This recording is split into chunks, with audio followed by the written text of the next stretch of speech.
رواں رواں، تحفظ دین کا کارواں رواں رواں، علماء کا ساتھ دو آؤ سب کے سب یہاں، علماء کا ساتھ دو آؤ سب کے سب یہاں۔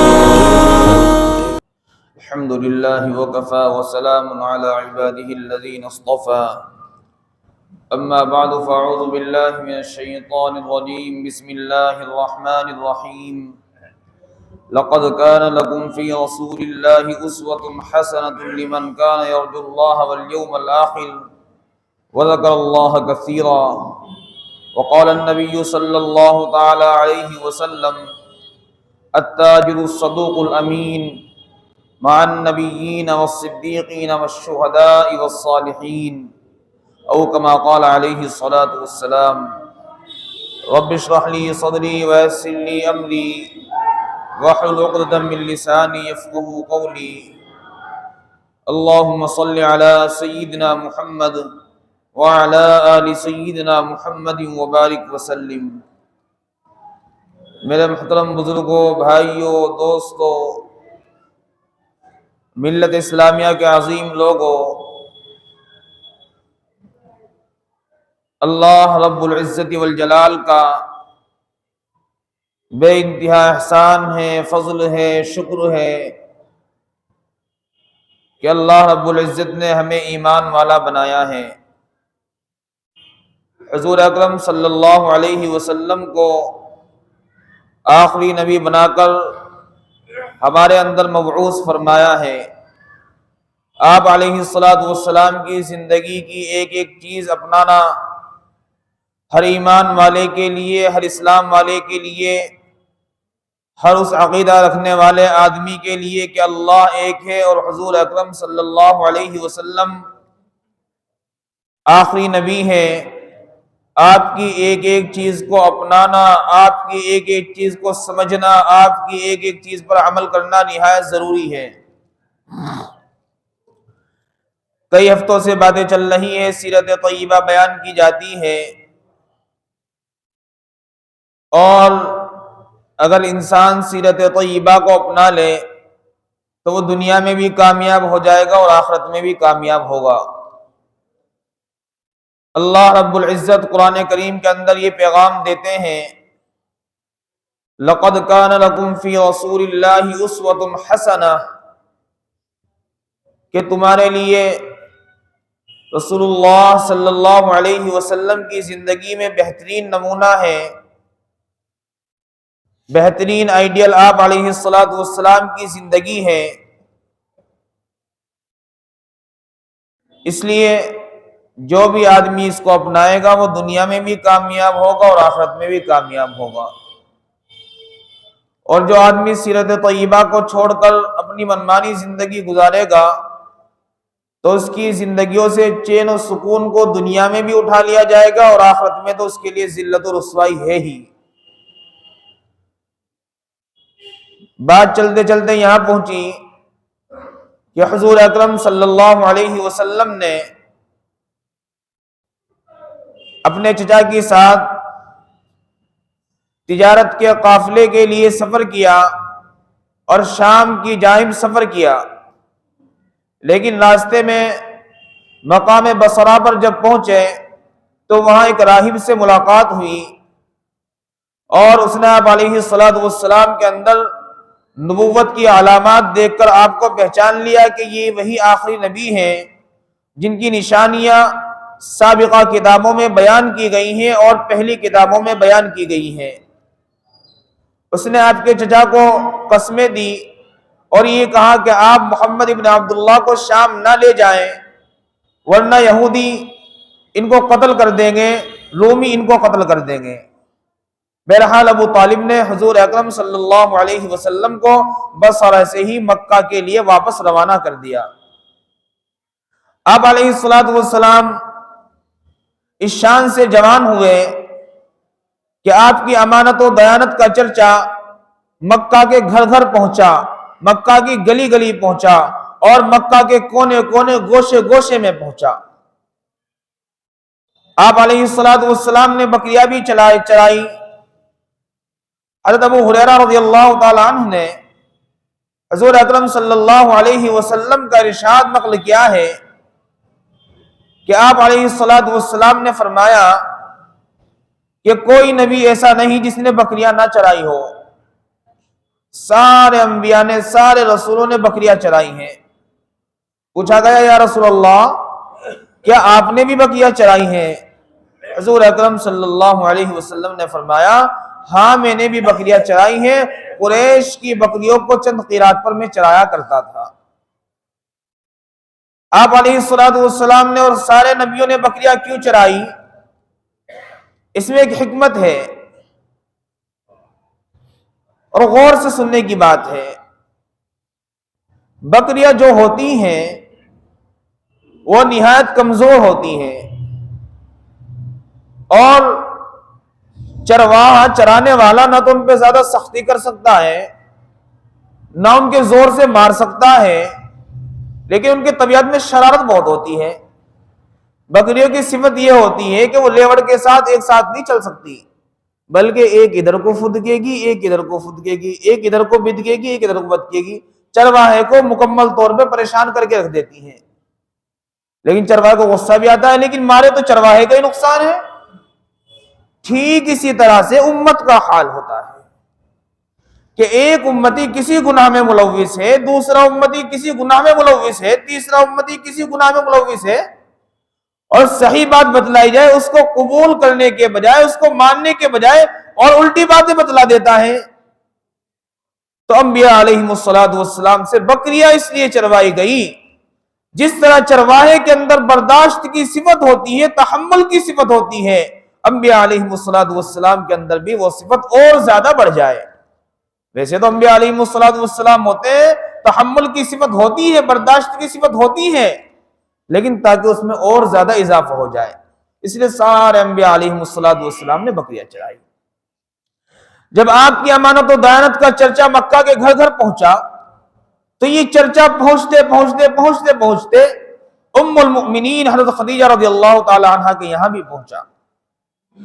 حضرت خدیجہ رضی اللہ تعالی عنہ انتہائی شریف اور انتہائی پاکیزہ، حسب و نسب کے اعتبار سے انتہائی اعلیٰ، اور زمانہ جاہلیت میں ان کو لوگ طاہرہ کے نام سے یاد کیا کرتے تھے، اور نہایت مالدار بھی تھی۔ قریش کے جب قافلے تجارت کے لیے جایا کرتے تھے تو حضرت خدیجہ رضی اللہ تعالی عنہ اپنا سامان کسی آدمی کو لے کر قافلے کے ساتھ روانہ کرتی تھی، اور اس آدمی کو اس مال کے بیچنے کے بدلے اس کی مزدوری دے دیا کرتی تھی۔ روایات میں یہاں تک آتا ہے کہ حضرت خدیجہ رضی اللہ تعالیٰ عنہ اتنی مالدار تھی کہ سارے قافلے والوں کا مال ایک طرف اور اکیلی حضرت خدیجہ کا مال اتنا ہی زیادہ ہوا کرتا تھا۔ اتنی مالدار تھی اس امت کی سب سے پہلی ماں۔ تو جب یہ چرچا آپ علیہ الصلوۃ والسلام کی امانت کا ان کے یہاں بھی پہنچا تو حضرت خدیجہ نے حضور علیہ الصلوۃ والسلام کے پاس پیغام پہنچایا کہ آپ میرا سامان تجارت لے کر شام جائیں، اور میں جتنی مزدوری، جتنی محنت کا جو اجرت ہے وہ دوسروں کو دیتی ہوں اس سے زیادہ آپ کو دوں گی۔ ادھر حضور علیہ الصلوۃ والسلام کے جو چچا تھے ان کے بھی مالی حالات جو تھے وہ کوئی زیادہ اچھے نہیں تھے۔ حضور اکرم صلی اللہ علیہ وسلم کی عمر اب 25 سال ہو چکی ہے، اور انہوں نے اس کو قبول فرمایا اور تجارت کا مال لے کر حضرت خدیجہ رضی اللہ تعالی عنہ کا شام کی طرف قافلے کے ساتھ روانہ ہو گئے۔ حضرت خدیجہ نے حضور علیہ الصلوۃ والسلام کے ساتھ اپنے ایک غلام میسرہ کو بھی کر دیا۔ اب جب آپ علیہ الصلوۃ والسلام جاتے تو جس درخت کے نیچے رکتے اور جہاں کو نکلتے سارے پتھر، سارے درخت آپ علیہ الصلوۃ والسلام کو سلام کرتے تھے۔ اب وہ غلام آپ کی شان کو دیکھ رہا ہے، یہاں تک کہ جب آپ علیہ الصلوۃ والسلام ملک شام پہنچے تو آپ علیہ الصلوۃ والسلام کوئی چیز بیچ رہے تھے تو ایک آدمی جھگڑنے لگا۔ بہت سے ہوتے ہیں نا جھگڑالو، بلا وجہ الجھتے پھرتے ہیں، تو یہ ہر زمانے میں پائے جاتے ہیں۔ تو ایک آدمی الجھنے لگا تو اس نے آپ علیہ الصلوۃ والسلام سے کہا کہ لات و عزیٰ کی قسم کھائیے۔ لات و عزیٰ 2 بتوں کے نام تھے مکہ میں۔ آپ علیہ الصلوۃ والسلام نے فرمایا میں لات و عزیٰ کی قسم نہیں کھاتا۔ تو اس آدمی نے کہا واقعی یہ وہی سچا آدمی ہے کہ جن کی صفتیں، جن کی چیزیں ہمارے عالم اپنی کتابوں میں پڑھ پڑھ کر سناتے ہیں، یہ تو وہی صفت ہے کہ ایک آدمی ایسا آئے گا جو لات اور عزا کی قسم کھانے سے انکار کر دے گا۔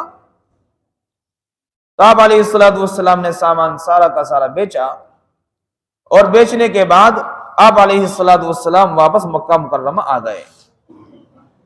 جب آپ علیہ السلام مکہ مکرمہ واپس آ رہے تھے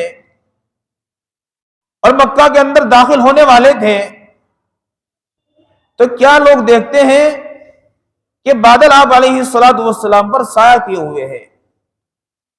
حضرت خدیجہ رضی اللہ تعالی عنہا نے بھی اپنے چھجے سے جھانک کر دیکھا اور عورتوں کو بھی دکھلایا کہ یہ قریش کا کتنا حسین اور بااخلاق اور بلند ہمت نوجوان ہے، اور اس کی شان کیا ہے کہ بادل بھی اس پر سایہ کر رہے ہیں، درخت اس کو سلام کرتے ہیں، پتھر اس کو سلام کرتے ہیں، یہ کوئی عام بچہ یا عام آدمی نہیں ہے۔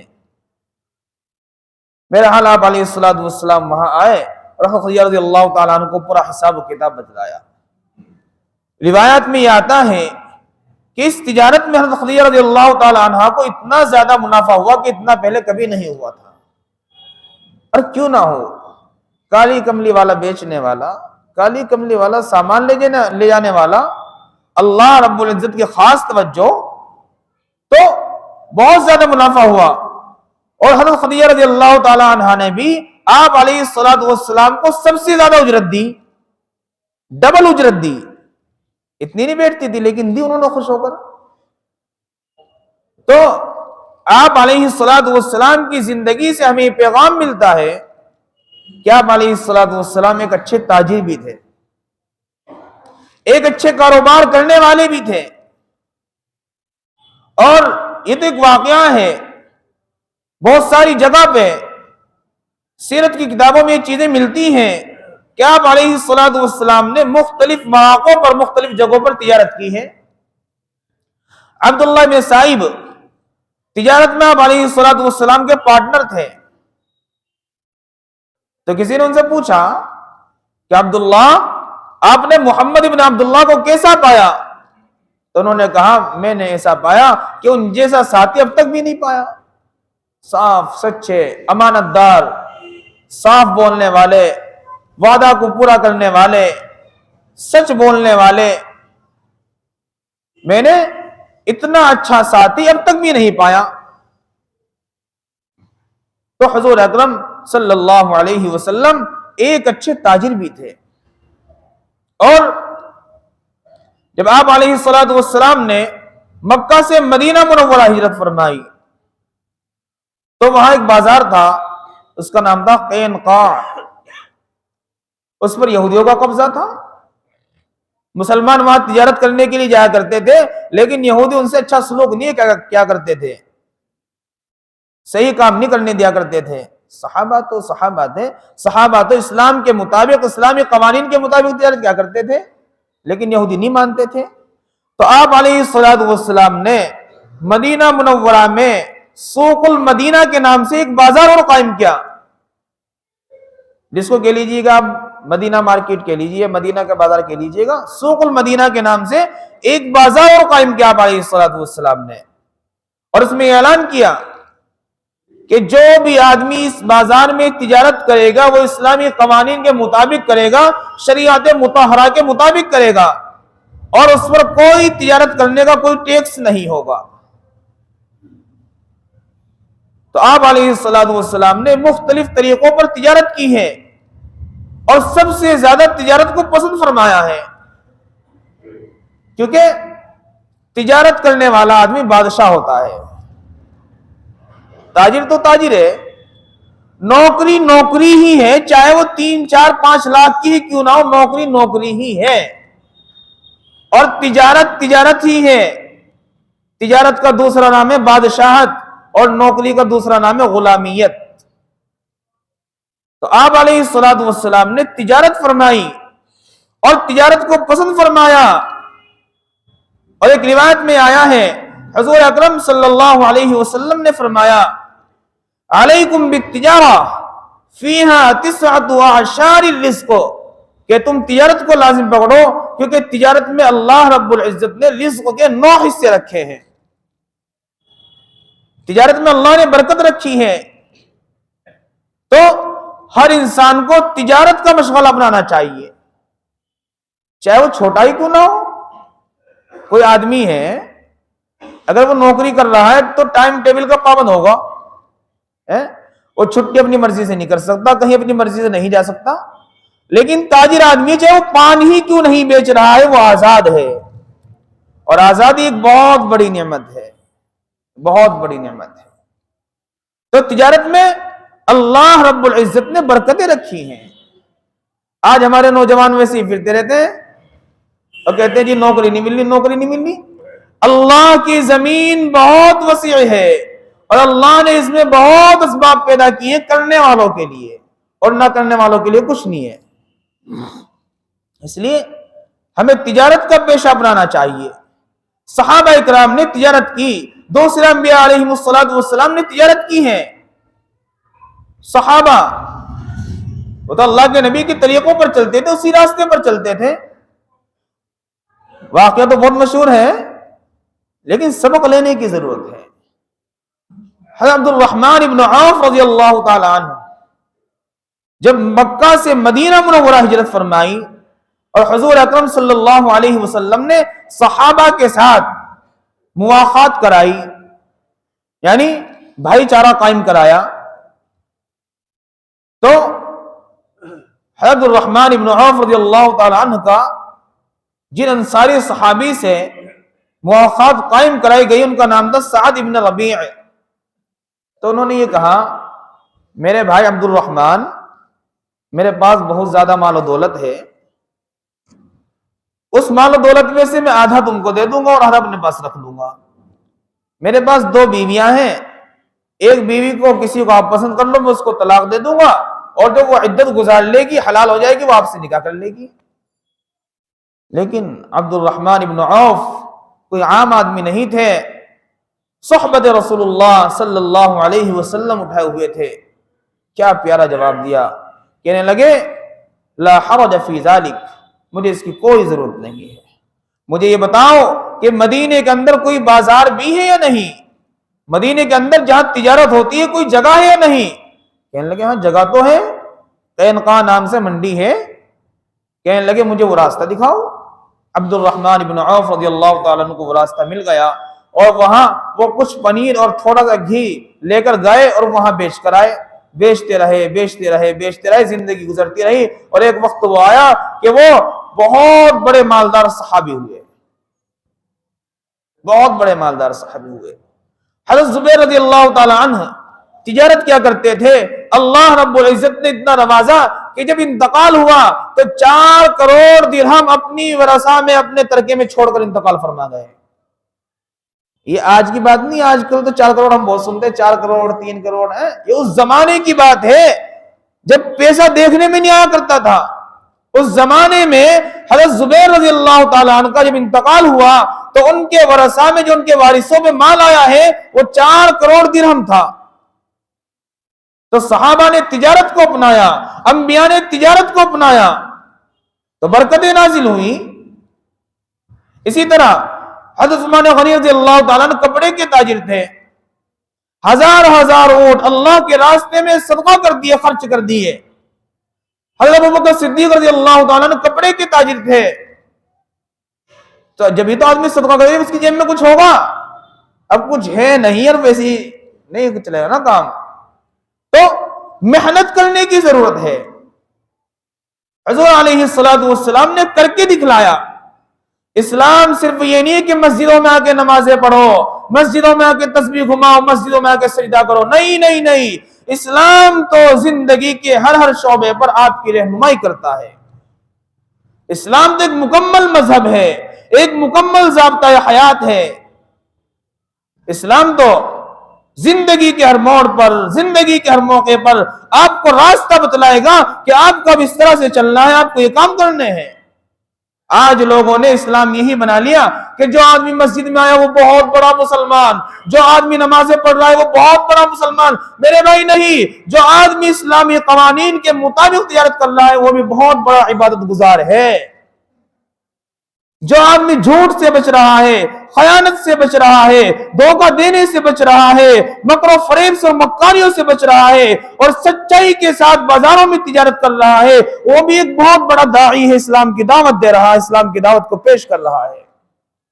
مسجدوں کے اندر دعوت ایک محدود طبقے تک دی جاتی ہے، لیکن بازار میں بیٹھنے والا ہر آدمی داعی ہے۔ میں ممبر سے بیان کر سکتا ہوں، میرے سامنے 1500 آدمی بیٹھ سکتے ہیں، بازار میں ہر طرح کا آدمی آئے گا۔ اگر اسلام کے مطابق تجارت کرو گے تو اسلام کا پیغام عام ہوگا، بازاروں سے عام ہوگا۔ صحابہ نے مسجدوں میں، صحابہ نے گھروں میں، صحابہ نے محلوں میں، صحابہ نے بازاروں میں دعوت دی ہے۔ چین کے اندر 8 صحابی آئے، 8,000 نہیں، 8 کروڑ نہیں، 8 لاکھ نہیں، 8 صحابہ آئے اور انہوں نے تجارت کی۔ وہاں کے لوگ اتنے زیادہ متاثر ہوئے کہ جو پرانے کاروبار کرنے والے تھے ان سے مال لینا لوگوں نے چھوڑ دیا، کیونکہ سچائی کے ساتھ تجارت کرتے تھے، امانت داری کے ساتھ تجارت کرتے تھے۔ تو وہاں کے بادشاہ کو لوگوں نے بتایا، جی وہاں کے باہر سے 8 آدمی آئے ہیں، اپنے آپ کو مسلمان کہتے ہیں اور اس کے مطابق تجارت کرتے ہیں، ہماری ساری تجارت، ساری معیشت تباہ و برباد ہو گئی، ہم ٹیکس کہاں سے دیں حکومت کو؟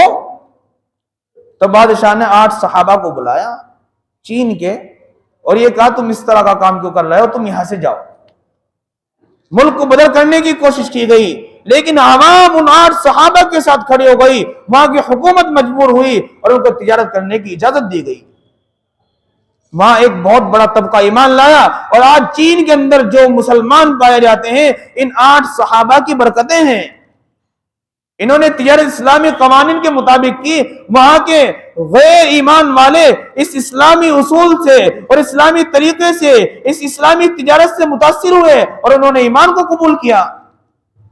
اسلام صرف یہ نہیں ہے کہ ہم مسجدوں میں اور نمازیں پڑھیں، اسلام یہ نہیں ہم تسبیحات گھمائیں، اسلام یہ نہیں ہمارے پیشانیوں پر نمازوں کے ٹکے لگ جائیں، یہ اسلام نہیں ہے۔ ہاں، اسلام کا یہ بھی ایک حصہ ہے تجارت کرو گے مسلمان مضبوط ہوگا، تجارت کرو گے مسلمان اونچائی پر پہنچے گا۔ ہاں، شرائط ہیں، حلال طریقے سے ہو۔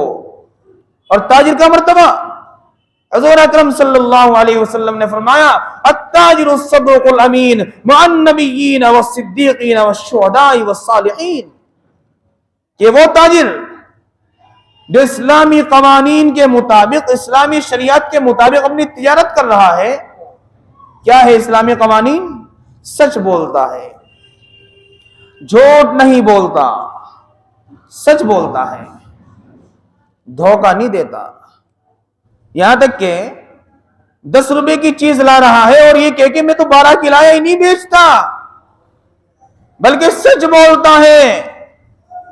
دوسری صفت امانت دار ہے۔ کسی آدمی سے وعدہ کر لیا، اب کسی پارٹی سے میں مال اس وقت دوں گا اور مال نہیں دیا، یا پیمنٹ والا ہے اس نے وعدہ کیا اور پیمنٹ وقت پہ نہیں دے رہا ہے، تو یہ امانت دار تاجر نہیں ہے۔ امانت دار تاجر اور سچا تاجر وہ ہے کہ زبان سے جو بات نکل جائے اس پر عمل کرے۔ تو وہ تاجر جو سچا بھی ہے اور جو امانت دار بھی ہے، وہ تاجر کل قیامت کے دن انبیاء علیہ السلام کے صفوں میں کھڑا ہوگا۔ اس کی صفت یہ ہے، سچے تاجر کی فضیلت یہ ہے، جو تاجر حرام سے بچتا ہے وہ کل قیامت کے دن شہداء کی صفوں میں کھڑا ہوگا۔ سچے تاجر کی صفت یہ ہے، وہ کل قیامت کے دن اللہ کے نیک بندوں کی صفوں میں کھڑا ہوا ہوگا۔ حضور اکرم صلی اللہ علیہ وسلم فرماتے ہیں، التاجر الصدوق الامین مع النبیین والصدیقین والشہداء والصالحین۔ تو 2 صفتیں بازاروں میں اپنائی جائیں تو غیر بھی متاثر ہوں گے اور اپنے رزق میں بھی برکتیں آئیں گی۔ آج لوگ یہ کہتے ہیں کہ ہم اتنا بڑا کاروبار ہے، اتنی پارٹیاں روزانہ آتی ہیں، لیکن پیسہ آ رہا ہے اور پتہ نہیں چل رہا ہے کہاں جا رہا ہے۔ یہ اکثروں کی شکایت رہتی ہے۔ اپنی تجارت کے نظام پر، تجارت کے اصول پر غور کر. کیا تو اپنی تجارت شریعت کے مطابق کر رہا ہے؟ کیا تو اس میں جھوٹ بول رہا ہے یا نہیں جھوٹ بول رہا ہے؟ تجارت کو بڑھاوا دینے والا، تجارتوں میں برکتیں دینے والا، تجارتوں کو آگے بڑھانے والا ایک اللہ وحدہ لا شریک لہ ہی ہے. تو اس کے اصول کو اپناؤ، اس کے طریقوں کو اپناؤ، اور یہ نہیں کہ ہاتھ پات رکھ کے بیٹھ گئے، نہیں، بلکہ اسباب کو اپناؤ. اسباب کو اپنانا یہ سنت ہے، اور اسباب پر یقین کر لینا یہ غلط ہے، لیکن اسباب کو اپناؤ.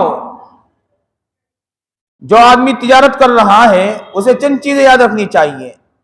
ایک تو اس کی نیت صحیح ہو کہ میں جو یہ تجارت کر رہا ہوں میں اس لیے کر رہا ہوں جو میرے بچوں کی ذمہ داری ہے مجھ پر پالنے کے لیے شریعت نے جو دی ہے میں اس کو پورا کروں گا، اور میں حلال کمانے کے لیے تجارت کر رہا ہوں. کیونکہ حدیث شریف میں آتا ہے طلب کسب الحلال فریضۃ بعد الفریضہ، کہ حلال کو طلب کرنا، حلال روزی کو کمانا ایک فرض کے بعد دوسرا فرض ہے. تو میں اس فرض کو پورا کر رہا ہوں تو صحیح نیت ہو. دوسری چیز محنت کرے. من جد وجد، جس نے محنت کی اس نے پایا. اب میں نمازیں پڑھتا رہوں 24 گھنٹے اور کام کروں نا، نہیں چلے گا نا کام، نہ یہ سنت ہے. بہت سے ہوتے ہیں ناکارہ جو دین کو بھی بدنام کرتے اور اسلام کو بھی بدنام کرتے ہیں. کرے دھریں گے کچھ نہیں، گھر میں ڈھالی پڑے رہیں گے اور ویسے مسجدوں میں رہیں گے اور یہ کہیں گے بس ہم تو مسجد کے ہی ہو گئے. یہ اسلام کو بدنام کرنا ہے. اسلام یہ نہیں ہے. اسلام تو یہ ہے کہ خود بھی کماؤ، خود بھی کھاؤ، بچوں کو بھی کھلاؤ، پڑوسیوں کو بھی کھلاؤ. یہ ہے اسلام. خودداری، آزادی، اس طرح جیو، یہ ہے اسلام. یہ اسلام نہیں ہے کہ دوسروں کی جیبوں پہ نگاہ، یہ نہیں اسلام ہے بھائی. یا کوئی آدمی مالدار ہے اس کے پیچھے پھر رہے یا اس کی عزت کر رہے، بالکل بھی اسلام نہیں ہے. گھٹیا طریقے کی بات ہے. بالکل کسی سے متاثر نہ ہو، بالکل نہ ہو. میرا اپنا اصول تو یہی ہے، میں تمہیں آج بتاؤں، کسی سے متاثر ہونے کی کوئی ضرورت نہیں ہے.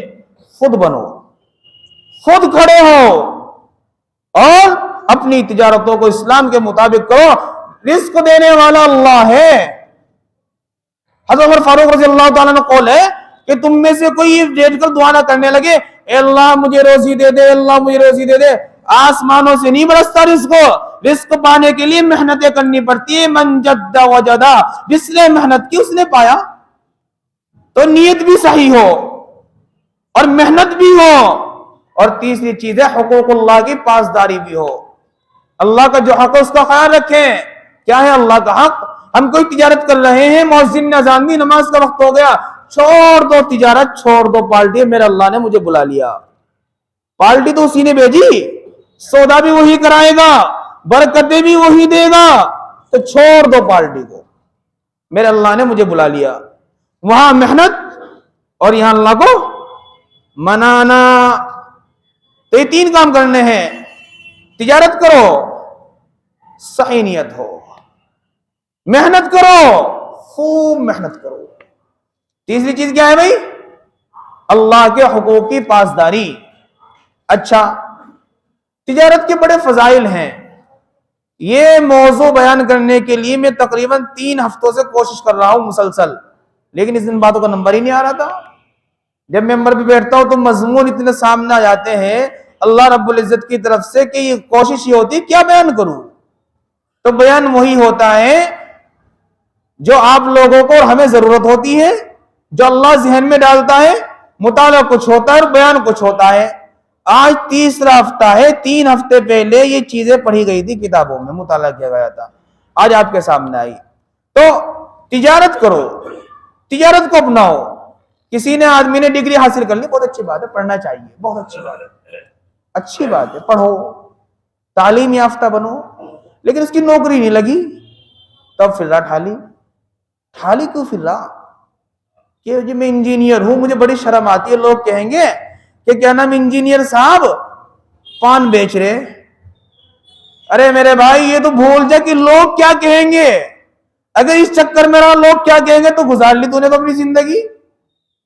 یہ تو بھول ہی جا لوگ کیا کہیں گے. کام وہ کر جس میں تجھے نفع حاصل ہو, وہ کر کام. تو بھائیوں تجارتوں کو اپناؤ. حضرت شیخ زکریا رحمۃ اللہ علیہ جب کسی مسلمان کا اچھا مکان دیکھتے تھے, اچھی تجارت دیکھتے تھے, بڑے خوش ہوتے تھے. کیا کہتے تھے کہ میرا دل باغ باغ ہو گیا. لوگوں نے پوچھا حضرت یہ تو دنیا ہے. کہ نہیں اس کی تجارت ہے, یہ دوسرے کے سامنے ہاتھ نہیں پھیلانے کا. یہ مسلمان بن کے صحیح پیغام پہنچائے گا اور دوسروں کو بھی کھلائے گا. تو بڑے خوش ہوتے تھے. تو حضور اکرم صلی اللہ علیہ وسلم نے حضرت خدیجہ رضی اللہ تعالیٰ عنہ سے جو بیع کی ہے وہ بیع مزاربت کہتے ہیں اس کو شریعت میں. میں پھر وہیں بات آ رہا ہوں اپنی پہ. بیع مزاربت کہتے ہیں. بیع مزاربت کہتے ہیں کہ ایک آدمی کا مال ہو اور دوسرے آدمی کی محنت ہو. بس آخری بات ہے اور اس کو نوٹ کرتے جانا. جیسے مثال کے طور پہ میرے 1 لاکھ روپے ہیں اور میں نے حاجی جی کو کہا جی آپ 1 لاکھ روپے لے لو اور محنت تم کر لو. یا حاجی جی کے 1 لاکھ روپے میں محنت میں کر لوں. ایک آدمی کا پیسہ ہو, ایک آدمی کی محنت ہو, اور اس میں جو نفع ہو متعین کر لے آدمی پرسنٹ کے حساب سے کہ بھئی جو بھی نفع ہوگا سارا خرچ نکال کے آدھا آدھا رکھ لیں گے, اور اگر نقصان ہوگا وہ بھی آدھا آدھا رکھ لیں گے. کہ جو بھی متعین ہو وہ متعین کریں, نفع نقصان دونوں متعین کریں. تو یہ تو جائز ہے, یہ جائز ہے, یہ کرنا چاہیے. ایک شکل اس میں بھی 2 شکل نکلیں گے آگے. ایک شکل تو یہ میں نے 1 لاکھ روپے دی کہ آپ کو کپڑے کا کام کرنا, کام متعین کر دیا, تو ان کو وہ کام جو متعین کیا گیا ہے وہی کرنا پڑے گا. بات سمجھ میں آ رہی بھائی ہے نا, وہی کام کرنا پڑے گا.